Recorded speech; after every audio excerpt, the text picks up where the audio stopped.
கூடுதலாக சமூக வலைத்தளங்களில் பேசப்பட்டுக் கொண்டிருக்கின்றது. அதாவது எங்களுக்காக இல்லாமல் மற்றவர்களுக்காக உயிர் தியாகம் செய்தவர்களை நாங்கள் மதிக்கிறோம். ஆனால் ஈழ விடுதலை போராட்டத்தையோ அல்லது ஆயுத போராட்டத்தையோ நான் ஒருபோதும் ஆதரிக்கவில்லை. ஆயுத போராட்டத்தை ஆதரிக்கவில்லை, ஆனால் அதற்காக தியாகம் செய்தவர்களை நான் ஆதரிக்கிறேன் என்று சுமந்திரன் அவர்கள் ஓரிரு தினங்களுக்கு முன்னர் முன்னாள் போராளிகளை சந்தித்த போது குறிப்பிட்டார். முன்னாள் போராளிகள் தொடர்பில் அவரிடம் இருக்கக்கூடியது அக்கறையா அல்லது அவருக்கு தேவையான பரிதாபமா என்பதுதான் இங்கு இருக்கக்கூடிய வினா. அது தொடர்பில் பார்க்கின்ற போது முதலில் அவர் என்ன கூறுகிறார் என்பதை பார்த்து விடுவோம். ஆயுதம் எடுத்து போராடிய போராளிகளை குறித்து என்னுடைய நிலைப்பாட்டை மிக தெளிவாக அன்றைக்கு நான் சொல்கிறேன். நான் திரும்ப சொல்றேன், எனக்கு ஆயுதத்துல நம்பிக்கை. இது எல்லாருக்கும் தெரிஞ்ச விஷயம். நான் பயிரக்கமா சொல்லியிருக்கிறேன், எனக்கு இல்ல, எனக்கு ஆயுதத்துல நம்பிக்கை இல்லை. சில பேருக்கு சத்தியாகிரகத்துல நம்பிக்கை இல்லை. அதுக்கே செய்யறது அந்த முறையில நம்பிக்கை இல்லை.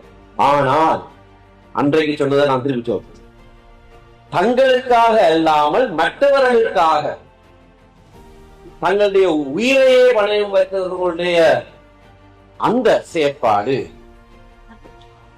அந்த பக்குவம்,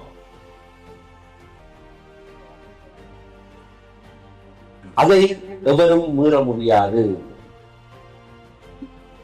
அது மிக மிக உயர்ந்த ஒரு பங்களிப்பு, ஒரு அர்ப்பணிப்பு. அதற்கு அதிக முறையாக இருக்கலாம். ஆனால் நாங்கள் விடுவோம், பரவாயில்லை என்னுடைய இனம் வாழட்டும் என்று சொல்லி தந்த உயிரை பணையம் வைத்து முன்னாலே வருகிற அந்த அர்ப்பணிப்புக்கு நிகராக வேற எதையும் சொல்ல முடியாது. அது அன்றைக்கே சொல்றீங்க, பதிவுகள் இருக்கு, பார்க்கலாம். அந்த அர்ப்பணிப்பை நாங்கள் மிக உயர்ந்த என்னுடைய இன விடுதலை போராட்டத்திலே அது ஒவ்வொரு வடிவங்களை ஒவ்வொரு காலகட்டத்தில் எடுக்கும். ஆனால் எந்த வடிவத்தை எடுத்தாலும் எந்த காலகட்டமாக இருந்தாலும் என்னுடைய உயிரை நான் அதற்கு கொடுக்கிறேன் என்று முன் வந்த அர்ப்பணிப்பை போல அதற்கு நிகரான அர்ப்பணிப்பு வேற எதுவுமே கிடையாது. அது நான் சொல்லி உங்களுக்கு தெரிஞ்சவள அதில் தெரிஞ்ச விஷயம். ஆனா அந்த நிலைப்பாடு தொடர்ச்சியாக நான் வைத்திருக்கோம்.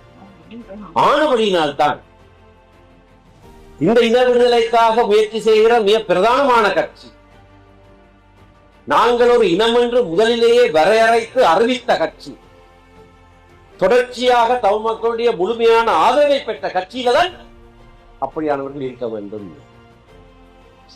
அந்த அர்ப்பணிப்பு உள்ளவர்கள் இருக்க வேண்டியது இந்த கட்சியில தான், வேற எங்கேயும் இல்லை. இந்த கட்சிக்கு தான் நீங்கள் உரியவர்கள்